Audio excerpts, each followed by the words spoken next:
Welcome to the CISSP Cyber Training Podcast, where we provide you the training and tools you need to pass the CISSP exam the first time. Hi, my name is Sean Gerber, and I'm your host for this action-packed, informative podcast. Join me each week as I provide the information you need to pass the CISSP exam and grow your cybersecurity knowledge. All right, let's get started. Good morning, everyone. It's Sean Gerber with CISSP Cyber Training, and hope you all are having a beautifully blessed day today. Today is Monday, and Mondays are CISSP training, and we're going to be focused specifically around Domain 7 of the ISC Squared CISSP exam. And this is Performing Configuration Management. It's 7.3. So pretty excited to get into configuration management, because I will tell you that a lot of people do not do it well. And when you don't do configuration management well, you really set yourself up for some challenges. And so as you're studying for the CISSP exam, one of the big things you may hear is around how do you configure all this stuff. And so we're going to try to go into what it is and why it's important.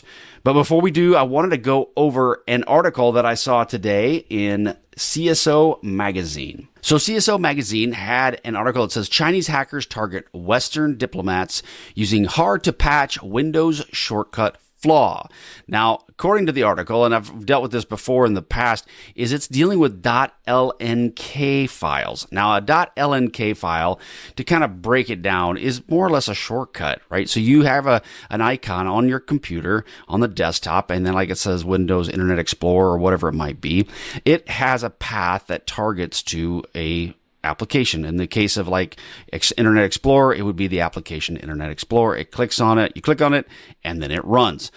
Well, the Chinese have been focusing on this related to Mustang Panda, and this is targeting Western diplomats in Belgium, Hungary, Italy, Netherlands, and Serbia. Now, these attackers are exploiting a .lnk vulnerability tracked to CVE 259491, and there's a Canadian one version of that as well. Bottom line is they're spearphishing folks in the EU looking for different information that they can have, and then in these emails that they're sending, there is a .lnk file that basically uses the Windows shortcut flaw, which then has a hidden command line instructions and execute code that is going. So it basically pulls up, it's hidden though, in the command line, your CMD line, and then it runs and executes a code. Now, this includes DLLs that have got sideloading. There's a decoy sign, Canon software, and the deployment of a PlugX remote access Trojan that's in there. So this could be bad, right? Like everything else that's out there, this is something that's specifically targeting, looking at these folks. Now, they obviously are going after these individuals using the LNK files because they feel that they can gain some access doing that. And it does highlight the fact that the actors are weaponizing these newly disclosed vulnerabilities for state-sponsored espionage activity. Now, when it comes to the LNK files, this has been around for quite some time, this actual vulnerability. And Microsoft has made the comment that they do not wish to update or patch this because it's something they can't do. And I thought that was kind of interesting because they basically had said, it was in an article from Palo Alto, that Windows just says this is not something we plan on doing at this point, and therefore you are out of luck. Now, this can be mitigated in a couple different ways, right? There's different aspects to work through this challenge, but one of the things you want to do is put in place some very good application level firewalls. And by doing this can be looking for different types of activities that are trying to occur. Now, this wouldn't change the fact that somebody could actually utilize the execution on the desktop, but it would notice any command and control that's going out. If you have a good EDR platform in place, such as CrowdStrike and others, if you click on the link, that would then notify that it's actually trying to go do this command line with command and control, and an alert would be generated as well. So they're targeting folks that maybe do not have good EDR type activities in place or capabilities in place. So therefore, if you are in these situations, you may want to look at what you actually deployed in your environment. So the ultimate thing you want to really do, obviously, is restrict or disable automatic resolution of LNK. So a person has to actually click on it, double click on it, make it work, versus the automatic aspects of it. So if you can delay that or stop that deployment within your EDR solution, that would be a good place to be. You also want to monitor for any suspicious use, obviously any sort of signed binaries or unusual DLL loads. This is where an EDR platform will be extremely helpful. And then focus on human risk reduction, obviously via phishing awareness and so forth. So you want to make sure that you're teaching your people how this happens. And a good little article you could put out, just put maybe the link to this article, send it to your folks and just say, hey, if you think that this happens to you, please, we have the phishing report button, click on the phishing report button and go from there. So again, the Chinese are after you all the time. I mean, it's not just the Chinese, right? Everybody out there is always chasing these folks. In this case here, it's not looking for trying to spam or scam somebody. It's more on the eyes of trying to gain some level of espionage and gaining access to data. So let's move into what we're going to talk about today. All right, before we get started, though, we wanted to let you know, head on over to CISSP Cyber Training and get access to all the incredible free content and content that's out there available for you. There's tons of information out there. I've got free questions. I've got basically YouTube podcasts you can go to. I've got exam prep. All that stuff is available to you, as well as if you're looking for paid content, go there. There's a lot of great content that's there and it's paid and available to you as well. All of the aspects that you come into are all at CISSP Cyber Training. You can get everything you need to do to study for the CISSP exam. If you're not ready for the CISSP exam and maybe you just still need some help, I have paid products that are available to you to help you walk through step by step everything you need to do for the CISSP. So it's a great place. Go check it out, CISSPcybertraining.com. All right, domain 7.3, performing configuration management. So configuration management, what is the purpose of this? It's to configure your system? Yes, sort of. But what it is a systematic process to identify, control, record, and verify changes to your IT system. Now, as we all know, if you've dealt with IT for any length of time, you understand how complex it is. And it has even gotten more complex over the time, like between AI, between various virtual machines, between Kubernetes, between all of those pieces. It is overwhelming what you have to know. And each of those has a configuration that is associated with it in many ways, right? From your PAM solution, which is your privileged access management solution, down to your virtual machines that you have in your organization. So there are so many knobs and buttons that you can push and turn to make your system work the way you want it to do it. So you really, truly need to have a configuration management program developed and integrated for your company. You just really must do it. And this is why ISC Squared talks so much about this. So it ensures that there's integrity, availability, and accountability through all the system lifecycle. And again, we've talked about the birth to the death of various systems. You want to make sure that you have that done. You also want to understand the relevance as it relates to security. It does prevent unauthorized or insecure changes. So someone doesn't just come in and make changes to different things. And then what does that cause? It causes outages. It causes downtime. It causes impact to your organization. So it is a big deal. And many organizations, as they are trying to roll out different parts to their company, they cannot afford a downtime of any sort or any method. And so it also provides traceability and rollback capabilities. So you push this update, whatever it is, and it goes out, it updates all the systems, and then all of a sudden everything breaks. How do you deal with it? Well, how do you roll it back to where it was before? Because the worst thing you can do is put a patch out and then go, oh no, now what? And it doesn't roll back because you didn't have a good plan. That is what the goal of having a configuration management program can do. It helps you in these situations. It supports audit, compliance, and incident response as well. So if you have a situation where you now have an incident within your company and you're bringing everybody together and you need to deploy a patch quickly or deploy some sort of fix quickly, you now have this process in place on how to bring everyone together to actually to push it out and make it done as quickly as you possibly can. One of the aspects around configuration management is secure configuration management. So one of the core principles around this is maintaining secure baselines for systems and applications. You should have a minimum security expectations set up for all of your systems, your servers, your virtual machines, all of your desktops, your laptops. There should be a baseline, a secure baseline that you have developed. Now, this baseline can be relatively easy. I mean, it doesn't have to be something super complex. And I would actually recommend that you don't make this complex.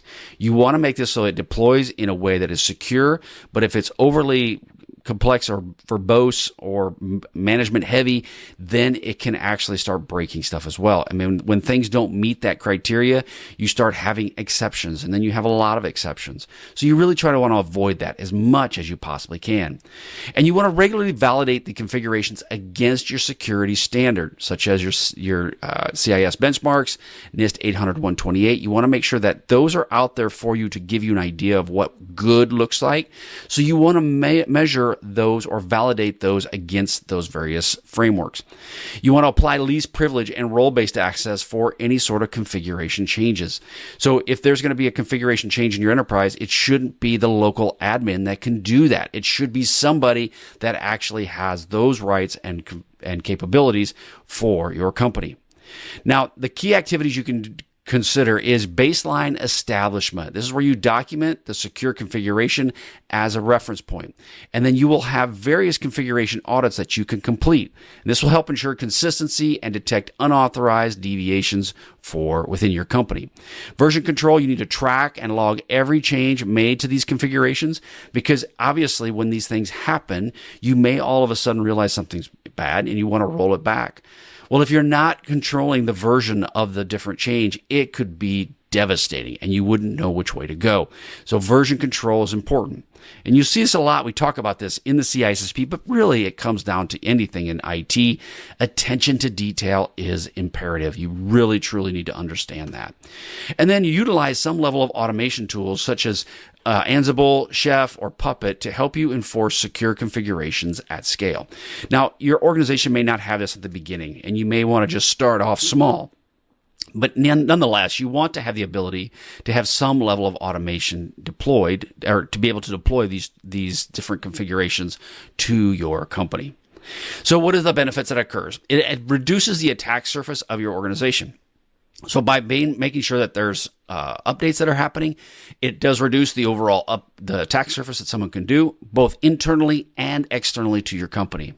It also ensures operational stability. Now, if you're trying to make money, operational stability is important. It's extremely important. And your VP of operations will want to make sure that you understand this. So you are now saving the company money by ensuring that the company's operational capabilities stays up and moving, and it is stable. You also ensures rapid recovery from any sort of misconfigurations or compromise.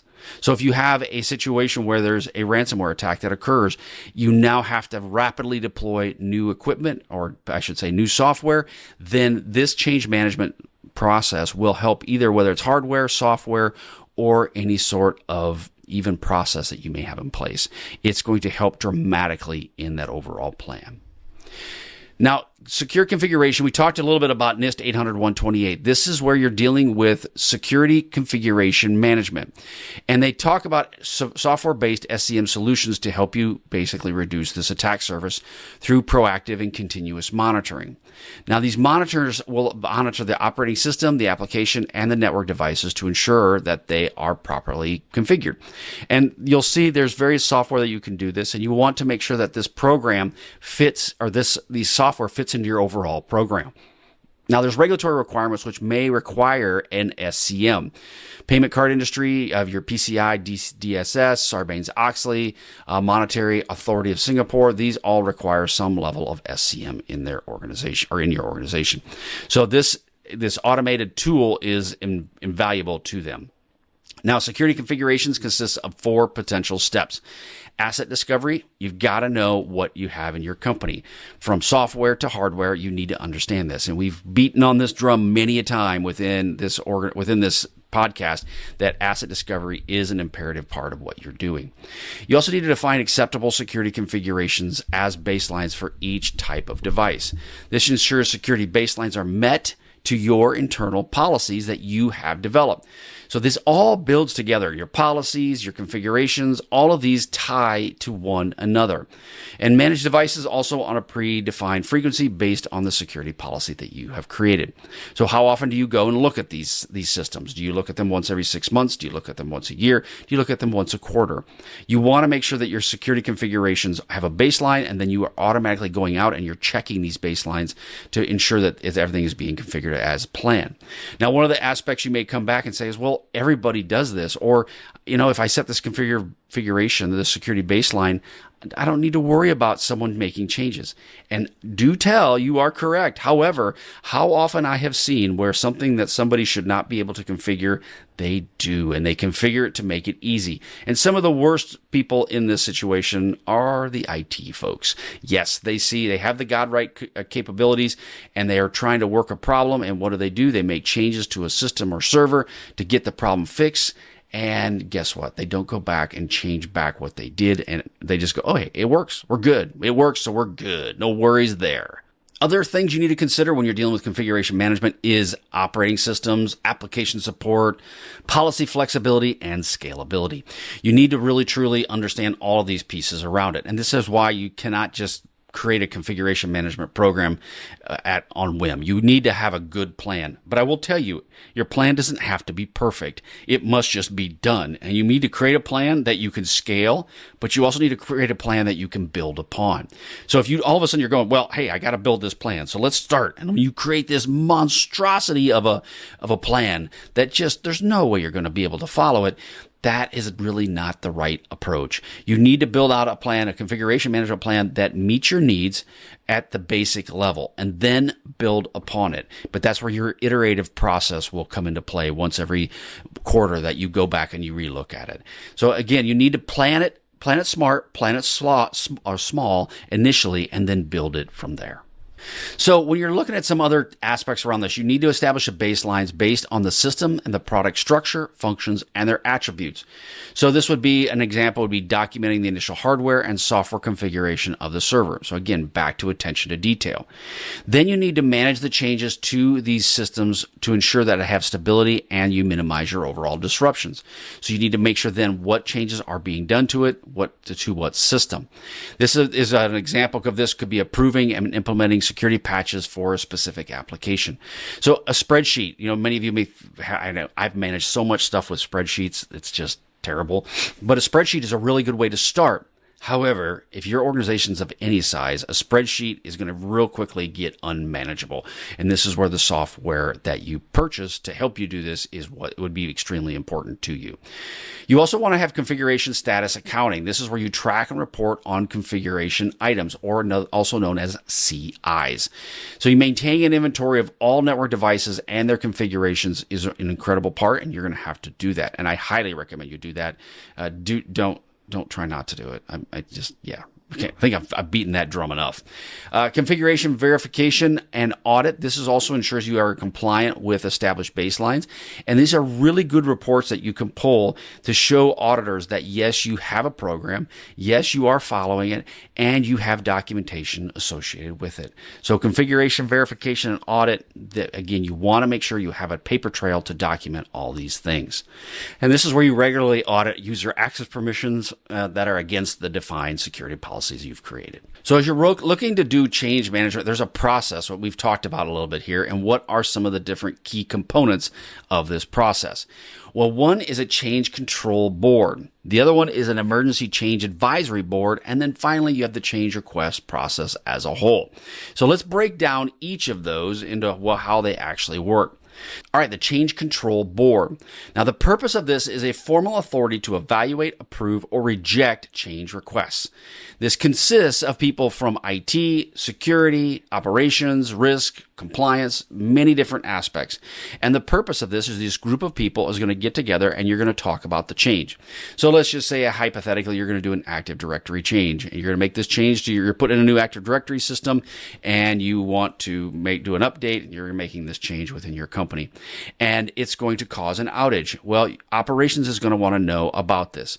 Compliance is going to want to know how's this going to affect the regulators.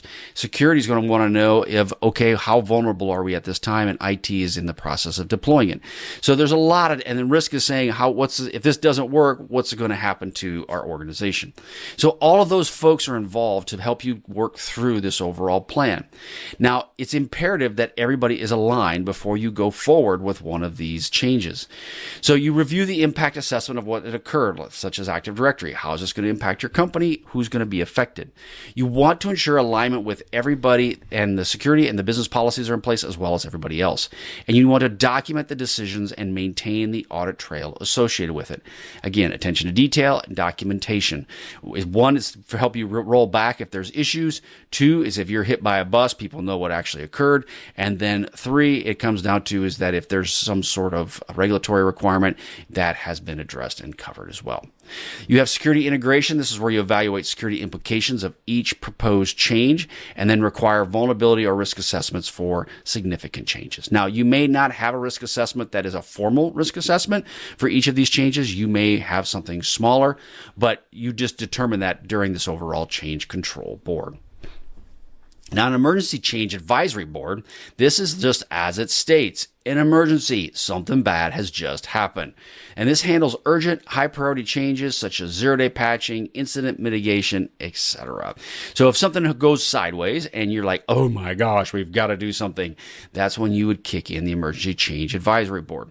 Typical change boards happen once a week. You would have the change board, talk about any updated changes that are occurring. Now, if your organization is smaller, your change board may be once every 2 weeks or maybe once a month. It just depends on how much change occurs within your organization.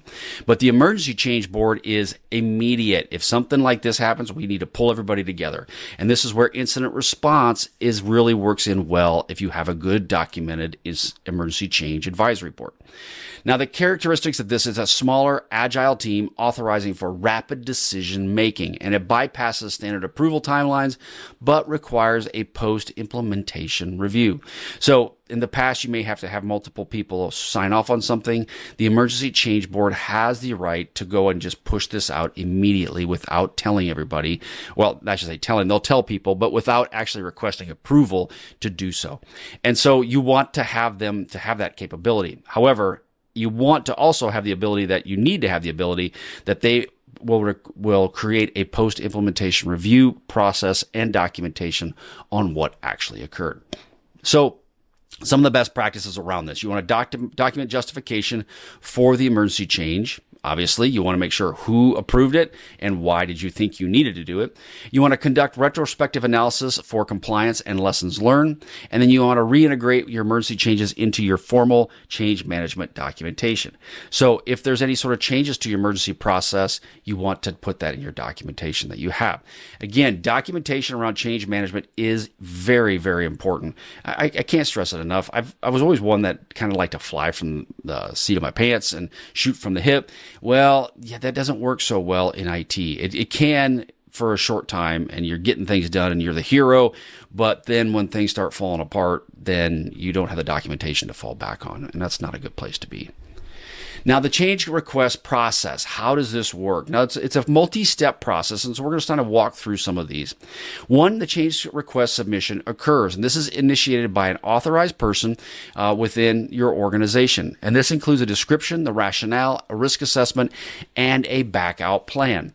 Now, if it's operations that's submitting this change request, they're obviously going to work with IT or security to come up with a good assessment and a good back-out plan for this change. You're going to review an impact analysis that's going to occur. And you're going to have a technical and security evaluation for any potential effects, and then consider any dependencies or downtime that may happen. Now, you also want to consider threat exposure. For as an example, if you are, say, you're taking down your DDoS provider for your front-facing websites, and now you have no longer any DDoS protection while this change is occurring. You want to make sure everybody's aligned with that and they understand the risks that are associated with it. It may be, you know what, we have a small window, we'll be down for about 6 hours. We don't see it as a problem, we're going to press forward. Or you could be, we're going to lose DDoS protection for 10 weeks because of, I don't know, some crazy idea. That would be a much different conversation than 4 to 6 hours. So you want to understand how does that impact you and how does that impact your company. The approval process. This will be reviewed by this change board or by the emergency change board for specific activities. And this must be approved or denied based on risk, cost, and potential business impact. So you really want to have a good plan in place, and the approval process needs to be defined and written out. And everybody needs to understand the process. The next one is implementation and testing. You want to deploy this to a staging/test environments first. This helps validate the baseline and the security policies are being met. Now, sometimes it doesn't happen, right? For an emergency change request, that's not going to happen. It's just you're pushing the thing out. But if you can have a staging or test environments first, that would be extremely useful. Now, that being said, I would highly recommend that you deploy your Microsoft patches automatically. Now, your organization may not have that ability to do that. Okay, that's one.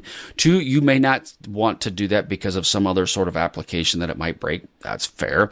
But I would recommend, if you are a Windows shop, to deploy these things automatically, just because it does reduce the risk to your company. And I've had situations where they've had to be rolled back, but in most cases, the Windows patches are pretty good. And I would say that that's one thing to take off your plate, is if you automatically have these systems being updated. Now, that says, if you have a new enough systems that can have that happen. If you have old systems, well, it's time to upgrade because you've got a lot of issues there. Originally, I was one that argued against that because I'm like, well, things happen, right? And in the days of old, that was probably true. But in today's new world with the way the systems are, I would highly recommend, if you can, automate your Windows updates. Now, documentation and audit, this is where you record changes, test results, and approvals. You'll update your CMDB, which is your configuration management database, and to make sure what has actually occurred. This is the one where people fall down flat on their face a big time, is these darn CMDBs are not updated appropriately. So you really want to do this. Again, attention to detail. If you find somebody within your organization who is an attention detail nerd, put them on this. They will love it. They will gobble it up, and they will do very, very well for you. So consider that. I really would. Your CMDB, they're supposed to be set up to be automatic. They're supposed to be set up to be configurable. So often these things are just outdated and are not useful. So if you do have one and you do utilize it, which I strongly recommend, you do keep it updated and find your geeky nerd out there who loves that stuff and put them in charge of it, and then make them very happy and give them bonuses and all those fun things, because they will be saving your bacon in the future. Post-implementation review, this is where you confirm objectives achieved without adverse impact. So make sure you have that objective set up. And then you also assess any residual risks or vulnerabilities that are introduced by implementing it. Did I do this? And now how's everything going? You should have routine external scans, and these routine external scans will help highlight any things that may have happened, may have changes that may have increased some level of risk for your organization. Some tools and automation, right? Your configuration management database, which I recommended earlier, I kind of talked about. Your CMDB. This is maintains asset and configuration data such as ServiceNow, BMC Remedy. All of these are different types. I know Microsoft has a CMDB as well. So they're out there. Just recommend, please keep them up to date. Automation tools to help enforce configuration baselines. You have Ansible, Terraform, SCCM. All of those are all automation tools that work within your organization. Version control systems such as Git, Subversion, or code control, any sort of configuration tracking that's available to ensure you have the right version control. Now, if you have a CMDB, ideally, and some automation tools there would be keeping the version control systems for you. It just depends on what level of automation you have and what level of tools you have. You also want to monitor and report. This helps detect drift from approved baselines, and it also helps in the event that somebody does stuff they shouldn't and put out systems that don't meet your baseline, which they do from time to time. And so it's also your senior leader should be getting a report on this. Now, would you send this up to your board? Probably not. But should your CIO see it? Yes. Should your CISO see it? Yes. So they should be understanding what is the risk to your company. Your risk team should also be asking for this. I built relationships with our risk team so that they were asking for these audit reports on a routine basis. And it was just a bullet point that we had in slides that we sent to them, but they were tracking it because they understood the risk to your company can be substantial for not having a good configuration plan. We've kind of talked about some of these already, but some common security pitfalls related to change management is lack of change documentation or approval trail. Yep, that's one I see a lot. Unauthorized or shadow changes by IT, a lot. Yep, or by folks at like a location. So we've had manufacturing facilities where at the location there is usually someone who has godlike credentials because of some emergency that may occur. Somebody uses their credentials and starts putting stuff in. Yeah, that's your shadow changes. That's not good. Weak testing or rollback plans. Those are things you may don't have those in place really well. Poor integration between your IT, DevOps, and security teams. That would be an issue, especially as it relates to changes. And then ignoring post-change vulnerability scans or audits. So basically, you do a vulnerability scan, you're like, well, we have a problem. Well, yeah, but that's not a big deal. And by the way, if I have to go back and change it, it's a lot of work, and I don't want to do that. And we just got it working. We spent 6 weeks getting this darn thing working. We don't really want to do that. So I sounded a lot of whining there, right? But that's what I've heard that. Every one of those things I just said, I've heard it. And it took a lot of coaxing. It took a lot of influence. It also took talking to supervisors to say, you will do this and we're going to get it right. And I'm sorry, but you'll be screaming your head off when things get hacked and you realize that the configuration was because of something that we could have fixed. That is just bad. So those are some common pitfalls that you run into related to change management. Okay, that's all I have for you today. Head on over to CISSP Cyber Training. Again, lots of free content, lots of great paid content. If you're looking for the CISSP and you want a free thing and you want to have the ability to kind of study for it and be prepared on a self-study basis, I have some free stuff there that'll help you do that.